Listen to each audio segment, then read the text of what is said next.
Le rang du Cameroun dans le rapport Doing Business, qui est un rapport qui évalue la facilité à faire les affaires dans 190 économies du monde, indique que le Cameroun obtient le 154e rang en ce qui concerne l'obtention du permis de construire, et avec un score de 56,5 sur 100 points qui sont généralement mis en jeu. Et justement, dans ce rapport-là, le rapport indique tantôt que le calcul du score de l'indice d'obtention de permis de construire s'appuie sur un certain nombre d'indicateurs, donc les procédures.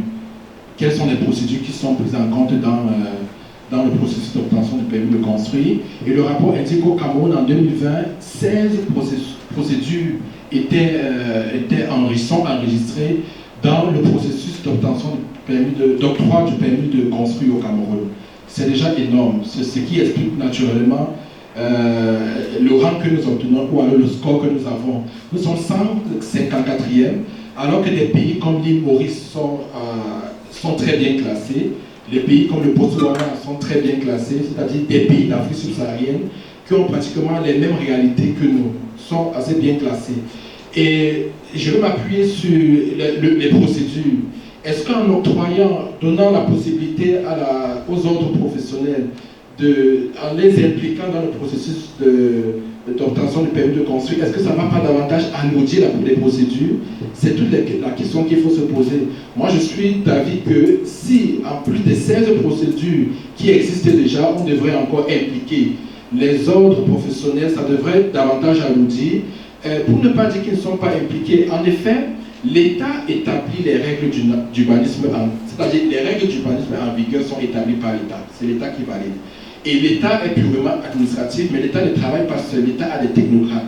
C'est-à-dire au niveau du ministère des Travaux publics, au niveau des ministères, au niveau des mairies, parce que ce sont les mairies qui sont appelées à délivrer ce document-là, il y a des technocrates, il y a des techniciens, il y a des architectes qui savent ce qu'il faut faire. Donc, en réalité, ils sont déjà impliqués dans le processus. Si un dossier devrait quitter de la mairie et aller d'abord au niveau de l'ordre des professionnels de génie civil, est-ce que ça ne devrait pas davantage alourdir? Moi, je pense que, alors, nous pensons qu'il faut davantage réduire les procédures. C'est là où se trouve toute la question. Impliquer encore des parties prenantes, je ne pense pas que le problème serait très bien posé pour faire que le Cameroun améliore son score en matière d'obtention de permis de construire. Non, ce n'est pas le problème.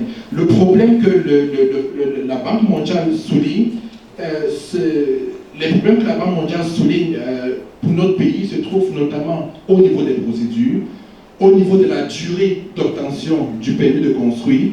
Si le dossier devrait encore passer au niveau des autres professionnels, est-ce que la durée ne devrait pas s'allonger? La Banque mondiale indique également que le coût est assez élevé, 1% du coût de construction. C'est-à-dire, si je dois construire une maison à 1 milliard, je devrais donner 1% de ces 1 milliard pour l'obtention, pour avoir mon permis de construire. C'est assez élevé. Je pense que voilà les vraies questions auxquelles on devrait apporter une réponse, au lieu d'alourdir encore le processus ou alors de mal poser le problème. All right, thank you so much, Dr. Kwan.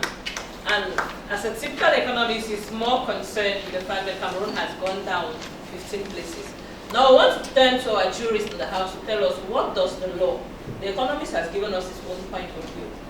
Tell us, in law, is it actually lawful to get that permit, and is it lawful to go through these professional associations? Thank you. Je me réjouis, merci Dr Vera, je me réjouis de ce que M. Abondo et le Dr Kwan nous aient prêté le flanc dans ce débat en nourrissant plutôt les arguments qui plaident en faveur de notre position, c'est-à-dire une implication de l'État. Premier argument que je voudrais évoquer avant d'évoquer les considérations d'ordre juridique, c'est de faire remarquer, et M. Abanda l'a bien dit, la traduction anglaise est claire, elle parle de l'implication des ordres professionnels.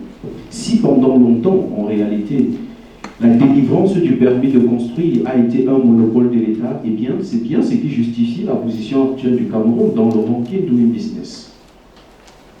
La position de monopole de l'État.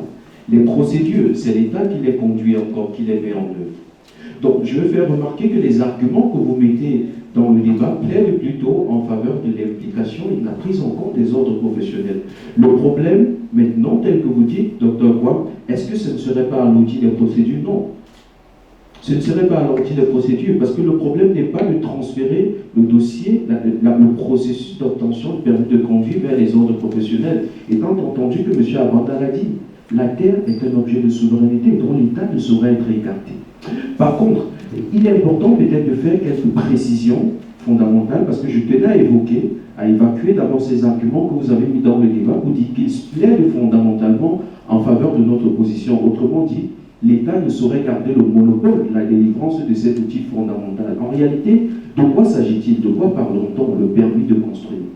Conformément à la loi, et en l'occurrence la loi du 21 avril 2004 régissant l'urbanisme au Cameroun, et le décret de 2008 du 28 juillet 2016 fixant les règles d'utilisation du sol et de la construction, eh bien le permis de construire est défini comme un document qui autorise une construction après vérification de sa conformité aux règles de l'art et aux règles de l'urbanisme. C'est clair. Lorsqu'on analyse concrètement le décret de 2016, qu'est-ce qu'il apparaît à l'article 33? La question elle-même ne se pose pas. Premièrement, lorsqu'on regarde le comité, la commission d'examen du permis de construire, eh bien les ordres professionnels y sont associés de manière automatique. La loi est claire, et si je vous la donne de manière in extenso pour rafraîchir votre mémoire. Le décret est clair et il fait observer que parmi les membres qui composent la commission d'examen, eh bien les ordres professionnels, en réalité, les ordres professionnels impliqués dans le secteur de l'urbanisme et de l'habitat font partie de la commission. Donc, autrement dit, les membres ne peuvent pas être exclus de ce document fondamental. Pourquoi les membres ne peuvent pas être exclus en réalité? Et c'est le deuxième argument. Le premier argument que je mettais en valeur, n'est-ce pas, c'est que la loi par elle-même, le cadre juridique camerounais par lui-même, donne la possibilité aux ordres professionnels, implique les ordres professionnels, en l'occurrence l'ordre des urbanistes, l'ordre des génies civilistes, l'ordre des architectes, dans le processus ou bien dans le mécanisme, dans la procédure de délivrance du permis de construire, qui est un document fondamental.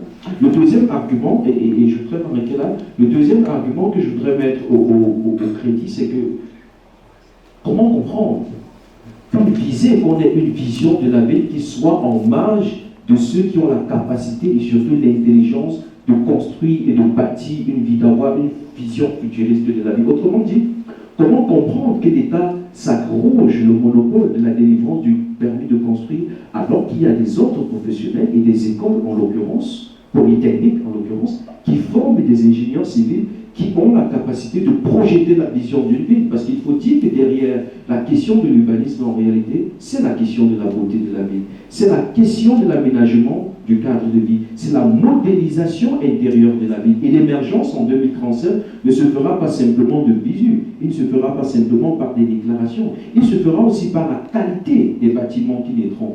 La qualité des bâtiments qui partiront du sol. Et bien cette qualité des bâtiments tient à la mise en œuvre des intelligences des personnes impliquées dans le processus, notamment les ordres professionnels qui devront être associés dans le cadre de la délivrance des permis de construire, parce que l'une des modalités fondamentales qui est exigée dans le dossier de constitution des permis de construire, eh bien, c'est les plans de masse, c'est les plans de distribution. Mieux encore, un architecte est nécessaire, fondamental, pour approuver un plan impliqué, et un architecte impliqué dans la procédure d'approbation des schémas de construction qui doivent aboutir à la délivrance du permis de construire. Donc, sur ces deux éléments fondamentaux que je verse dans le débat actuellement, en nous réservant l'exclusivité des autres arguments, vous voyez bien qu'il est impossible pour l'heure de dire et de maintenir la position qui est la vôtre selon laquelle la délivrance du permis de construire doit rester un monopole de l'État.